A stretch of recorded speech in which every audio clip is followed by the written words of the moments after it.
Yes friends, welcome to our YouTube channel study science. तो चलिए friends, बढ़ते हैं हम अपने आज के सेशन की तरफ और देखते हैं आज के सेशन में हम एमसीक्यूज़।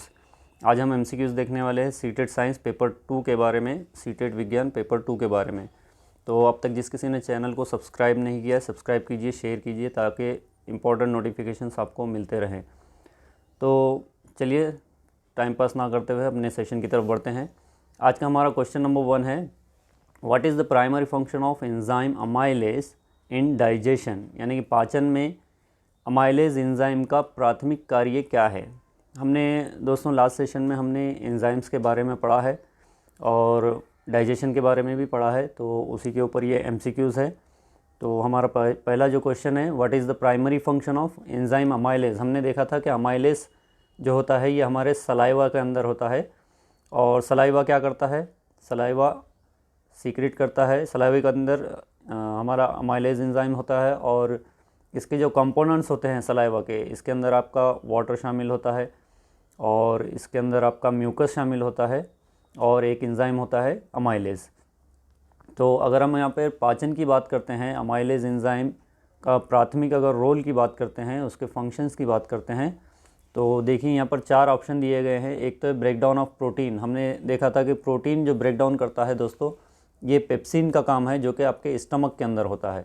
उसके बाद हमने देखा था कि ब्रेक डाउन ऑफ कार्बोहाइड्रेट। तो कार्बोहाइड्रेट का जो काम है दोस्तों, कार्बोहाइड्रेट पे जो वर्क करता है ये है हमारा अमाइलेज एंजाइम। उसके बाद है break down of function, break down of fats, यानी कि इसके ऊपर आपका जो बाइल सीक्रेट होता है लीवर से वो काम करता है और लाइपेज जो एंजाइम होता है वो फैट के ऊपर काम करता है। और एब्जॉर्प्शन ऑफ वाटर ये तो यहाँ पर होता ही नहीं है, ये आपके लार्ज इंटेस्टाइन में होता है। तो इसका राइट ऑप्शन जो रहेगा दोस्तों, ये ब्रेक डाउन ऑफ कार्बोहाइड्रेट रहेगा इस क्वेश्चन का right answer. Question number 2 is, what is the function of bile in digestion. Bile का फंक्शन डाइजेशन के अंदर क्या है, अभी हमने थोड़ी देर पहले डिस्कशन किया है। तो जिसने भी इस डिस्कशन को अच्छे से सुना है वो इसका आंसर इजीली दे सकते हैं दोस्तों। तो देखिए, पाचन में पित्त का क्या कार्य है। नंबर 1 है इमल्सिफाई फैट्स, यानी कि इमल्सिफाई का मतलब होता है दोस्तों यहाँ पर टुकड़े करना या ब्रेक डाउन करना जिसे हम कहेंगे। तो इमल्सिफाई फैट्स यानी कि फैट्स को टुकड़ों में बांटना या टुकड़े करना उसके। फिर सेकंड ऑप्शन है दोस्तों न्यूट्रलाइज स्टमक एसिड। थर्ड है ब्रेक डाउन प्रोटीन्स।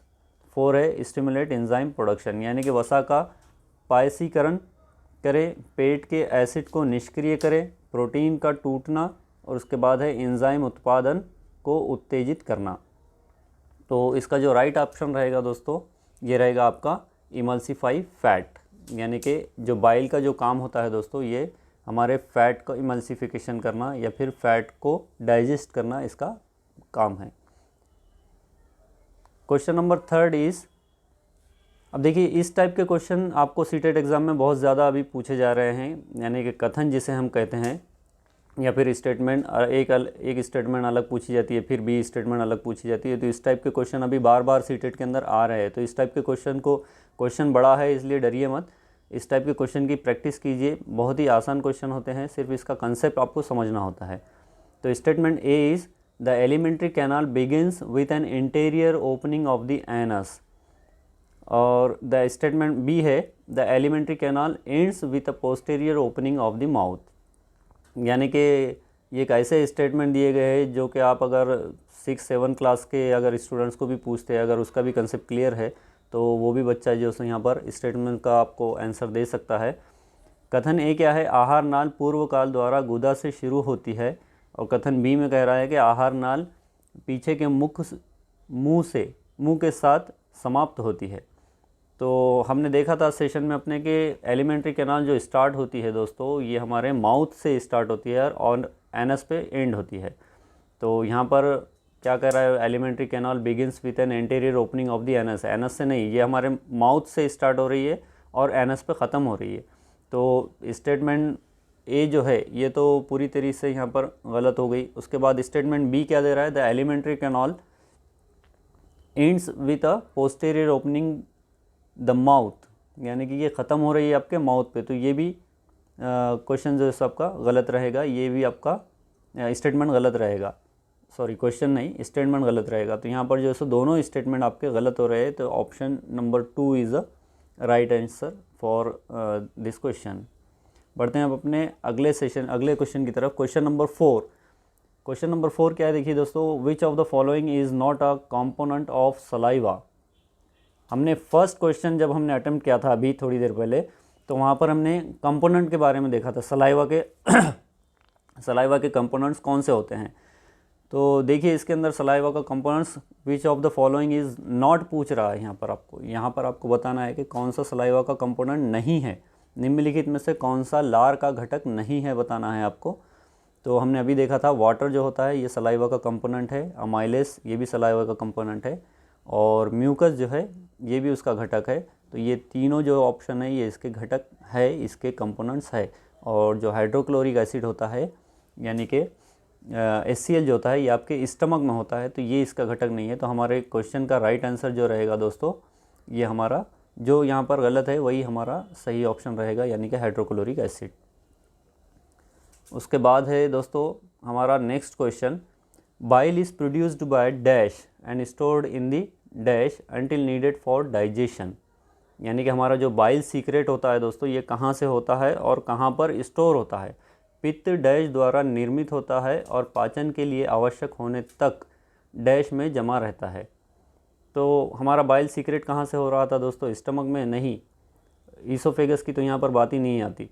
तो हमारा जो बाइल सीक्रेट होता है दोस्तों हमने देखा था, यह हमारा बाइल लीवर से सीक्रेट होता है, जिसे हम जिगर या फिर यकृत कहते हैं, और गाल ब्लैडर यानी कि पित्ताशय की थैली में जो है सो ये हमारा स्टोर होता है, जमा होता है वहाँ पर। तो इसका ऑप्शन नंबर 2 जो रहेगा ये इसका सही आंसर रहेगा। What is the role of hydrochloric acid, what is the role of hydrochloric acid in the stomach. तो पेट के अंदर जो है हमारे हाइड्रोक्लोरिक एसिड की भूमिका क्या है, क्या उसका रोल है। ब्रेकडाउन ऑफ कार्बोहाइड्रेट का ब्रेकडाउन आपके हमने देखा था कि कहाँ से स्टार्ट हो रहा है, वो हो रहा है हमारे माउथ से, हमारे मुंह से। कार्बोहाइड्रेट जो हमारा डाइजेस्ट होना स्टार्ट हो रहा है अमाइलेज एंजाइम की मदद से, वो हमारे मुंह से स्टार्ट हो रहा है डाइजेस्ट होना। ब्रेकडाउन ऑफ प्रोटीन्स, हाँ ये ऑप्शन उसका सही हो सकता है कि HCl के अंदर आपके जब आकर आपका जिसे हम बोलस कहते हैं या फिर काइम बनता है, वो आकर जब वो आकर मिलता है तो वहाँ पर ब्रेकडाउन ऑफ प्रोटीन यानी कि प्रोटीन का जो टूटने का जो प्रक्रिया है वो वहाँ पर चालू हो जाती है। तो स्टमक के अंदर जो है सो आपका वो होगा ब्रेकडाउन ऑफ प्रोटीन, यानी कि प्रोटीन को तोड़ें, ये जो ऑप्शन है आपका ये वहाँ पर फिट बैठेगा। इमल्सिफाई फैट्स, ये तो आपका बाइल की वजह से सीक्रेशन होगा इसका, और इंटेस्टाइन में मैक्सिमम जो है सो फैट का डाइजेशन होता है। नन ऑफ दी अबव, ये तो वहाँ पर आता ही नहीं है। तो इसका राइट जो आंसर रहेगा वो option number 2 is the right answer. What is the term for semi solid mixture of food and digestive juices that are formed in the stomach. अभी हमने डिस्कशन किया दोस्तों, कुछ सेकंड पहले हमने डिस्कशन किया। नेक्स्ट क्वेश्चन हमारा वही रहा कि पेट में बनने वाले भोजन और पाचन रस के अर्ध ठोस मिश्रण को क्या कहते हैं। हमने जब कोई भोजन खाया है तो जैसे ही वो हमारे मुंह के अंदर हमारे सलाइवा के साथ मिक्स हुआ, और मिक्स होते ही वो हमारे मुंह से नीचे उतरा यानी कि ईसोफेगस। तो ईसोफेगस में जब आएगा तो हम उसे क्या कहेंगे, या फिर मुंह से जब वो नीचे आ रहा है तो उसे हम कहेंगे बोलस। अब वहाँ पर ईसोफेगस में कॉन्ट्रैक्शन और एक्सपेंशन होता है, पेरिस्टाल्सिस मूवमेंट होता है, और वो नीचे बढ़ता है हमारे स्टमक की तरफ। और जैसे ही वो आकर हमारे स्टमक में हमारे HCl के साथ मिक्स हो जाएगा तो हम उसे कहेंगे काइम। पहले बना वो बोलस। जब तक अगर आपको यहाँ पर पूछा गया दोस्तों कि ये जो स्टमक की जगह है यहाँ पर आपको ईसोफेगस अगर पूछा जाता तो आप वहाँ पर राइट आंसर आपको लगाना पड़ता ये वाला बोलस। लेकिन यहाँ पर आपको स्टमक के अंदर पूछ रहा है तो आपका राइट आंसर जो रहेगा दोस्तों ये रहेगा आपका काइम। काइम कहते हैं हम उस सेमी सॉलिड यानी कि उस अर्ध पचे हुए जो सो मिक्सचर को या फूड को हम काइम कहेंगे। Question number 8, which of the following is a necessary organ of digestion that produces insulin. निम्नलिखित में से कौन सा पाचन का सहायक अंग है जो इंसुलिन का उत्पादन करता है। दोस्तों इंसुलिन आपके जो सो शुगर लेवल को मेंटेन रखने के लिए आपके बहुत ज़्यादा इम्पोर्टेंट, बहुत ज़्यादा महत्वपूर्ण भूमिका निभाता है। तो इंसुलिन का सिक्रेशन कौन करता है दोस्तों? लीवर क्या करता है? हमारे लीवर हमारे बाइल का सिक्रेशन करता है। यकृत जिसे हम कहते हैं, जिगर जिसे हम कहते हैं, ये हमारे बाइल का सिक्रेशन करता है। पेट जो है हमारा, स्टमक जो है, ये हमारे HCl का सिक्रेशन करता है, हाइड्रोक्लोरिक एसिड का सिक्रेशन करता है। और पैंक्रियाज जो है हमारा, ये इंसुलिन का सिक्रेशन करता है। कुछ एंजाइम्स भी सीक्रेट होते हैं और इंसुलिन भी वहाँ पर दोस्तों सीक्रेट होता है। तो हमारा जो राइट आंसर रहेगा दोस्तों वो है हमारा अग्न्याशय यानी कि पैंक्रियास। और गॉल ब्लैडर क्या करता है दोस्तों? पित्ताशय की थैली जो होती है, जो बाइल सीक्रेट होता है लीवर से, जो पित्त हमारे यकृत से निकलता है, वो आकर पित्ताशय की थैली में जमा हो जाता है। तो हमारा राइट जो आंसर बनेगा वो है पैंक्रियास। इसके बाद क्वेश्चन नंबर 9, फिर उसी टाइप का क्वेश्चन है। देखिए, स्टेटमेंट ए यानी कि कथन ए जिसे हम कहते हैं, the opening of wind pipe is called gastro-oesophageal sphincter. अब ओपनिंग पाइप जो है, विंड पाइप जिसके हम कहते हैं, विंड पाइप जहाँ से हमारी हवा जो होती है वो हमारे बॉडी के अंदर इंटर होती है, तो उसे विंड पाइप कहा जाता है। उसे हम ट्रैकिया कहते हैं दोस्तों। यहाँ पर कह रहा है कि गैस्ट्रोइसोफेगल स्फिंक्टर यानी कि वायु नली के खुलने को गैस्ट्रोइसोफेगल स्फिंक्टर कहा जाता है। ये सरासर गलत कथन है। ये जो स्टेटमेंट है ये रॉन्ग स्टेटमेंट है, पहला तो स्टेटमेंट आपका। फिर स्टेटमेंट बी है, it's covering prevents the entry of food, यानी कि ये जो कह रहा है कि क्या कह रहा है, इसका आवरण भोजन के प्रवेश को रोकता है। तो ईसोफेगल स्फिंक्टर जो सो इसका तो कोई यहाँ पर ईसोफेगस जो होता है हमारा, हम जब भोजन खाते हैं, हम जब फूड खाते हैं, तो ये तो हमारे ईसोफेगस के ज़रिए ही हमारे स्टमक में जाएगा ना। तो सरासर यहाँ पर जो सो दोनों ऑप्शन, ये दोनों कथन जो है सो आपके ये रॉन्ग रहेंगे। और इसका राइट जो ऑप्शन रहेगा, क्वेश्चन का राइट आंसर जो रहेगा, बोथ स्टेटमेंट आर फॉल्स, यानी कि बी जो है आपका यहाँ पर दोनों कथन गलत है, ये आपका राइट आंसर रहेगा दोस्तों। इसके बाद क्वेश्चन नंबर 10 की अगर हम बात करेंगे, which of the following is incorrect regarding the shapes of 3 portions of the small intestine. छोटी आंत के 3 भागों के आकार के संबंध में निम्नलिखित में से कौन सा गलत है? अब यहाँ पर देखिए, छोटी आंत में हमारे 3 सेक्शन होते हैं। जो पहला जो सेक्शन होता है डियोडिनम, जो हमारे स्टमक से जुड़ता है। उसके बाद आता है आपका मिडल यानी सेंटर वाला जो स्मॉल इंटेस्टाइन का जो पार्ट होता है, उसे हम कहते हैं जेजुनम। और थर्ड वाला जो होता है उसे कहते हैं हम इलियम। तो यहाँ पर क्या कह रहा है कि which of the following is incorrect, आपको गलत जो ऑप्शन है वो बताना है। यहाँ पर 4 ऑप्शन दिए गए हैं। नंबर 1 है डियोडिनम सी शेप, यानी कि डियोडिनम सी शेप होता है कह रहा है। सेकंड है आपका डियोडिनम जे शेप। तो क्या डियोडिनम जे शेप होता है हमारा? आपने अगर उस फिगर को अगर गौर से देखा होगा हमारे लास्ट सेशन के, तो आप यहाँ पर उसका आंसर आप आसानी से देख सकते हैं। Ileum highly coiled and jejunum long coiled. तो यहाँ पर जो इसका राइट आंसर जो बनेगा दोस्तों, ये है आपका रॉन्ग कह रहा है, इनकरेक्ट हमें बताना है। यहाँ पर इनकरेक्ट जो ऑप्शन है वो बताना है। तो इसका डियोडिनम जे शेप का जो ऑप्शन आ रहा है दोस्तों, ये आपका जो रहेगा डियोडिनम। यहाँ पर थोड़ा आकार होना चाहिए था, थोड़ा सा प्रिंट मिस्टेक हुई है मराठी के हिंदी के अंदर इसके। तो डियोडिनम जो होता है दोस्तों हमारा, ये होता है हमारा सी शेप।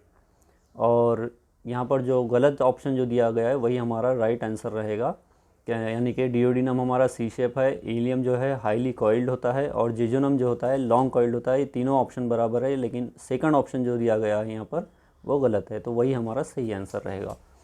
तो आज का ये जो सेशन था दोस्तों यहीं पर फिनिश होता है। मिलते हैं हम अपने नेक्स्ट सेशन की तरफ, और नेक्स्ट सेशन भी इसी तरह से आपका बहुत ही इंपॉर्टेंट सेशन आने वाला है। तो अब तक जिस किसी ने चैनल को सब्सक्राइब नहीं किया है, सब्सक्राइब कीजिए, शेयर कीजिए, बेल आइकन को दबाना ना भूलें।